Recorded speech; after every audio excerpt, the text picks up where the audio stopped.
So here we have the car. It's already primer. That primer has like a cool color, like a cement color. It's kind of shiny. It's a unique thing about this primer. Got a couple of runs, but you guys can see the waviness still on this area. Hopefully I can fix it with just the primer. Has like 4 or 5 coats of primer, and then we have a whole bunch of like pinholes, right? Whole bunch where I did the bando on the moss. Stuff like this, right? For this kind of stuff, this is what I use. Acrylic red glazing party. And this is like some type of like party that you can just like put on the pinholes to fill them up, right? And then you can sand it. Sand it was like if you had like some type of bundle filler, but it's really like fine. You can sand it easy. So you guys can see. You see all the scratches and all the stuff. But then once I do the sanding, most of them they're gonna disappear because, like I said, there's a lot of primer on the car. But I see a lot of waviness still like on the panel. I don't like that. You know, like I'm a painter. This car is for drift, but as I'm going, you know, stuff like that just bothers me. So, you know, like the door jambs are not painted. Just gonna sand them and like paint them once I'm painting the car. So things like that for a drift car, you know, some people wouldn't even like paint the car or anything like that, you know. The chances of wrecking a car, you know, when you're drifting are pretty big. So, you know, people don't want to put the money and the time into stuff like this, but for me it just works because that way I can have some content for you guys. And yeah, so I'm gonna apply some of this and then let's get to sanding. You guys can see all these little holes. You know, you can fill them up with this stuff. You know, like this stuff I have, it's 3M, the brand. So this stuff you get it like at a paint supply store, but you also can go to like an AutoZone and they have the similar stuff from the Bondo company, and you can just buy some and fits all your scratches and pinholes. So where I put all these red party is where I did the bodywork mainly. I had like a whole bunch of pinholes on the bodywork. So now you guys can see how that works. I'm about to sand it. This area was the worst, almost the whole fender back there. So let's sand it.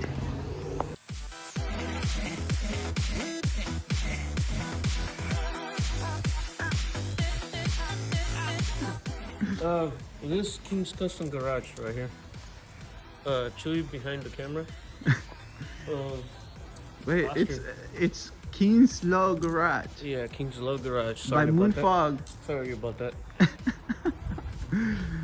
My boy Chewy behind the camera was fixing this car, right? Put fiberglass right here, right? Yeah. And then on the other side, slow mo, but let's get in there. Okay, then the next stage, what is it? Paint? Paint. Yep, paint. You know the color? Do you know it? No, No? no, it's a surprise. Not there. There you go. It's a surprise, bro. It's a surprise. What do you think about the shot? Looking good? Yeah, looking good. Looking good. Yeah, nice lighting now. But today we're gonna be finishing some details on this car. There's still a little bit of body work that needs to be fixed, like these black areas that you see right here. It's waviness on the fenders. That's where I did not came with the bundle or the body filler. Body filler is from here to there, so that's why it's wavy there. Should have put some so I can fix that. So the car is pretty straight. Besides that, right here you guys can see, for those who know body work, these are the marks of different levels on the panels. Like you can see right here, shiny. That means that there's a little dent right there, right? So I need to put more body filler there, maybe a little bit more there. Down here, the body work was incorrect, so I came down all the way to Bondo. The hood looks pretty good. These pop-ups are welded, so they like fits in place. I don't have any lights right now. So yeah, so next step is to do more body work, and the shop is looking great. All right, so I have this car sanded down with 320. You guys can see it. I ended up finding out more details. These fenders right here, they were a little bit wavy, so I'm gonna fix that with some Bondo filler. All this area came out pretty good. This too. And this is the main area, which is the worst. And that's the driver's side. And I need to have that properly fits. So I'm gonna be prepping now the door jambs.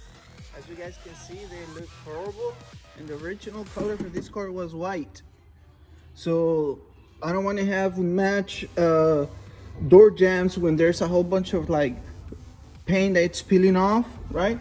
So I just want to have everything to match and not have any of those like issues with the paint being peeling off and all that bad stuff. So for that, I'm gonna leave the door on, and I'm just gonna pull this gasket that goes around, right? Most cars have this type of gasket, right? Which usually it's some clips over here, right? You undo those. And then for these clips, you guys can see how that is. Those go into a round hole, right? So let's say if you wanted to pull it from the other clip, they're like every like 4 or 5 inches apart. So there's one here, and the way you get those out, you pull up and you do one of the hooks and then pull down. Right? So let's do that again.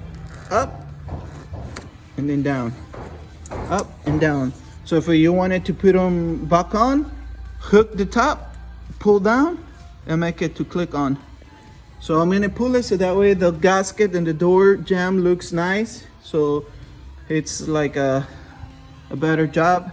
They did that painting, the blue paint on the car. You guys can see they didn't remove the gasket. And that's a mistake that I see a lot. So doesn't matter if you paint these clips, you don't have to pull them out. So that's the best way to get those out. A lot of people get scared on pulling this gasket because they think they need to pull the clip, which most likely is gonna break.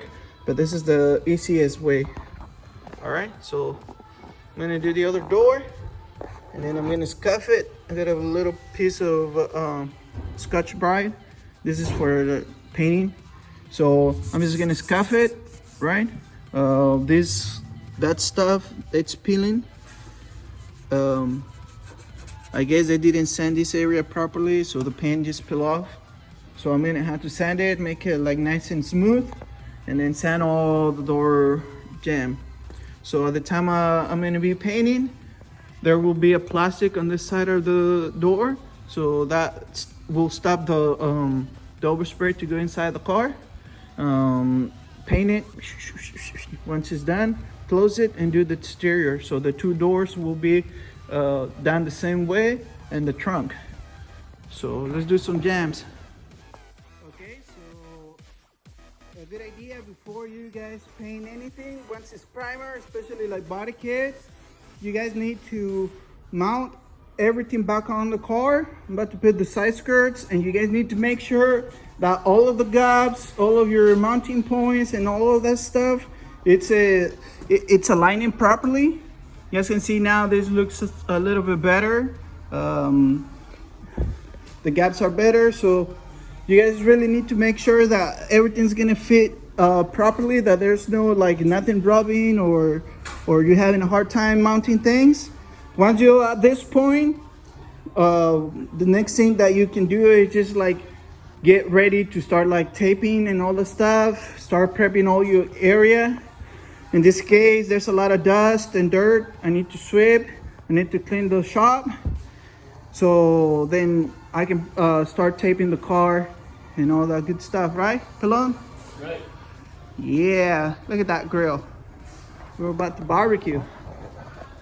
But this is where we at. It's looking better. Getting closer to paint.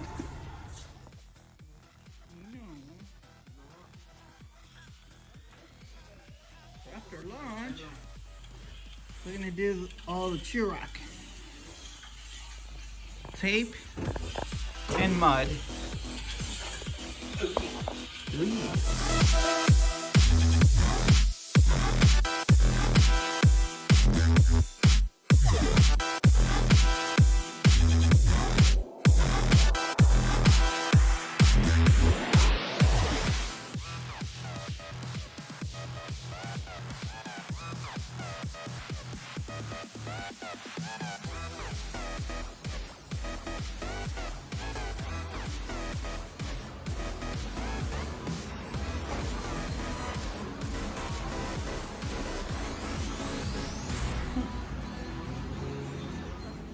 So if you guys end up to this part of the video, thank you. And as you guys can see, the shop is looking a lot better. The 240, it's already primer. It's gonna be getting paint net. So if you guys want to see that, please like and subscribe and stay tuned for the painting of this car. So thank you for watching. Please don't forget to like and subscribe. And I'll see you guys on the next one, okay? Bye.